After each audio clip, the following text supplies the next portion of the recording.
Assalamualaikum warahmatullahi wabarakatuh. Selamat pagi anak-anakku semua. Apa kabar kalian hari ini?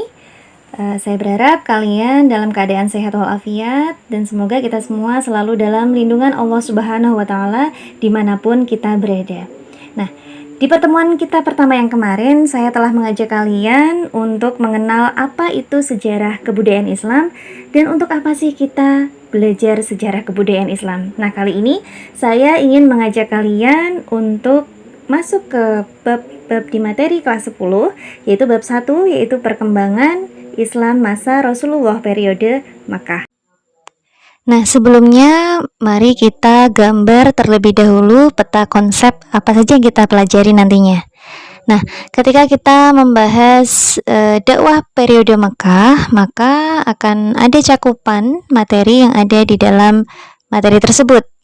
Yang akan kita bahas di dalam materi perkembangan Islam masa Rasulullah periode Makkah, yang pertama yaitu kebudayaan masyarakat Makkah sebelum Islam, lalu substansi dan strategi dakwah periode Makkah, dan yang ketiga yaitu peristiwa-peristiwa penting apa saja yang ada dalam dakwah periode Makkah.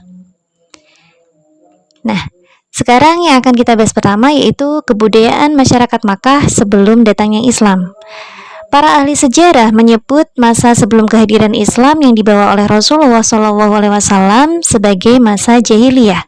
Nah, secara bahasa, masa jahiliyah itu berasal dari kata jahil yang diturunkan dari kata dasar bahasa Arab jahala yang berarti bodoh. Nah, berbicara mengenai masyarakat jahiliyah, kita sering mengungkapkan mereka adalah masyarakat yang bodoh. Padahal, di balik penyebutan jahiliyah tersebut mengandung makna bahwa arti jahiliyah yaitu bodoh atau kesesatan dalam hal keagamaan dan juga moralitas. Nah, di luar itu, mereka itu sudah mengenal dasar-dasar ilmu pengetahuan dan juga berkembang dalam banyak hal. Nah, maka dari itu, di sini saya akan mengajak kalian untuk mempelajari kondisi yang terjadi pada masyarakat jahiliyah pada zaman dulu, di antaranya yaitu kondisi sosial budayanya, keagamaan, serta keyakinan mereka. Lalu, bagaimana sih gambaran kondisi sosial budaya masyarakat Arab jahiliyah pada zaman itu? Yang pertama, bangsa Arab sebelum mengenal Islam sudah mengenal dasar-dasar beberapa cabang ilmu pengetahuan. Bahkan dalam hal seni sastra, mereka telah mencapai tingkat kemajuan yang sangat pesat. Yang kedua, keadaan Arab khususnya daerah Mekah terdiri atas gurun pasir yang panas dan gersang. Dan hal ini mempengaruhi sikap dan perilaku masyarakat Mekah sehingga tercermin dalam kehidupan sosial budaya mereka. Mereka memiliki watak, perangai, dan perilaku keras dan juga kerap melakukan peperangan, juga pertumpahan darah. Yang ketiga, orang-orang Makkah ini dikenal sebagai bangsa pengembara yang nomaden. Mereka sering berpindah-pindah dengan mengandalkan kendaraan yang berupa unta dan juga kuda. Kebiasaan mengembara tadi membuat orang-orang Mekah senang hidup bebas tanpa aturan dan hukum yang dapat mengikat mereka, sehingga mereka menjunjung tinggi nilai-nilai kebebasan. Yang kelima, mereka senang hidup mengelompok yang tergabung dalam kabilah atau suku yang sangat banyak jumlahnya. Mereka percaya bahwa kekuatan, keperkasaan, keuletan, dan keberanian merupakan modal utama untuk dapat bertahan di alam gurun pasir. Nah, karena hal itu mereka tidak menyukai anak-anak perempuan, karena perempuan ini dinilai sebagai makhluk yang lemah, tidak mampu berperang, dan juga tidak kuat melakukan pekerjaan yang berat. Nah, bahkan dikisahkan ada seorang laki-laki yang mengubur anak perempuannya secara hidup-hidup ke dalam tanah setelah kelahiran si anak ini karena takut mendapatkan aib. Nah, dalam Al-Quran terdapat penentangan terhadap perilaku semacam ini dan juga penjelasan tentang betapa kejinya perilaku ini. Hal tersebut ditunjukkan dengan adanya celaan keras terhadap pelakunya pada hari kiamat. Allah Ta'ala berfirman dalam surah At-Takwir ayat 8 sampai ayat 9. A'udzu billahi minasyaitonir rajim. Bismillahirrahmanirrahim. Wa idzal mau'udatu su'ilat bi ayyi dzambin qutilat.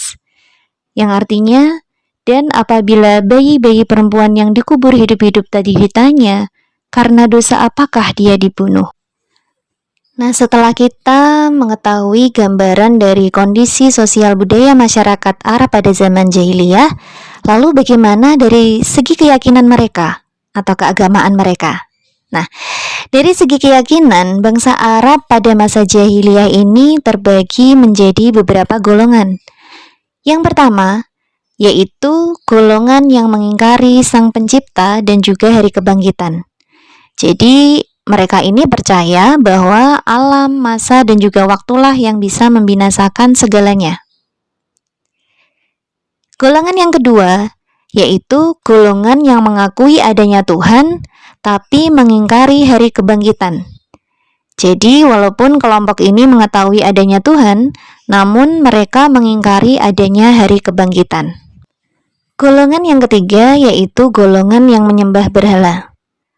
Nah, aslinya pada awal permulaannya bangsa Arab Quraisy ini sudah mengikuti dan meyakini ajaran agama Nabi Ibrahim dan juga Nabi Ismail alaihi salam, yaitu agama Hanifiyah. Nah, Hanif sendiri ini berasal dari bahasa Arab yang berarti benar dan lurus. Karena itulah sejak dulu ajaran tauhid ini sudah mengakar di hati masyarakat Arab. Namun seiring dengan adanya pembauran dan juga pergaulan dengan bangsa lain, akhirnya mempengaruhi kepercayaan mereka tersebut. Nah, ajaran dari agama Hanifiyah ini mengalami perubahan seperti penambahan dan juga pengurangan yang dilakukan oleh para pengikutnya yang tidak bertanggung jawab. Nah, akhirnya kemudian muncullah berbagai ajaran yang meragukan.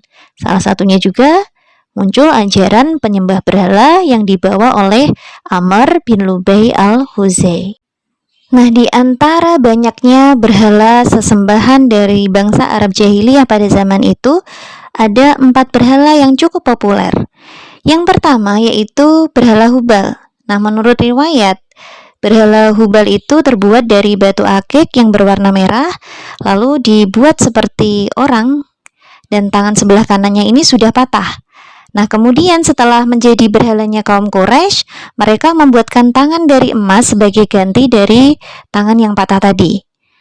Nah, menurut riwayat yang lain, Hubal ini ditaruh di dalam Ka'bah dan dijadikan berhala terbesar di dalam dan di luar Ka'bah. Nah, sebagai bawahan dari Hubal ini dibuatkan pula berhala yang bernama Manat, Lata, dan Uzza, yang merupakan berhala penduduk lokal. Yang kedua, yaitu berhala Lata.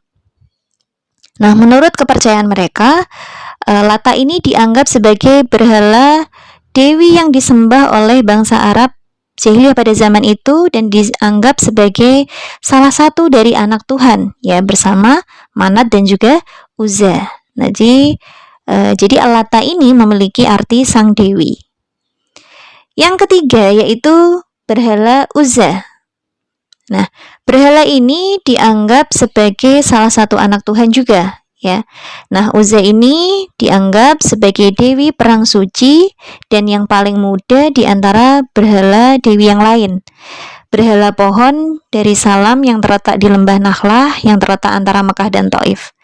Di sekitarnya terdapat bangunan dan juga tirai-tirai. Nah, berhala ini juga mempunyai pelayan dan juga penjaga. Yang keempat yaitu berhala Al-Manat. Nah, menurut buku yang berjudul Book of Idol, ya, dari kitab Al-Asnam yang dikarang oleh Ibnu Al-Kalbi, Manat ini diyakini oleh bangsa Arab jahiliyah bahwa ia adalah dewi keyakinan dan juga sebagai anak tertua dari 3 anak Tuhan tadi, ya. Ada Lata, ada Uzza, ada Manat. Itu Manat ini sebagai anak tertua, dianggap mereka seperti itu. Yang keempat yaitu golongan yang menganut agama. Jadi tidak semua masyarakat Arab pra-Islam yang menyembah berhala. Ada beberapa kabilah yang menganut agama Yahudi, Nasrani, Majusi, dan juga agama Syabi'ah. Nah, anak-anakku semua, demikian tadi kalian sudah menyimak bagaimana kondisi kebudayaan masyarakat Arab jahiliyah sebelum datangnya Islam, bagaimana kondisi sosial budayanya, bagaimana kondisi keagamaan dan juga keyakinan mereka. Nah, Sekian dulu pelajaran kita hari ini. Saya akhiri. Semoga video ini bermanfaat bagi kalian semua. Wallahu a'lam bishawab. Assalamualaikum warahmatullahi wabarakatuh.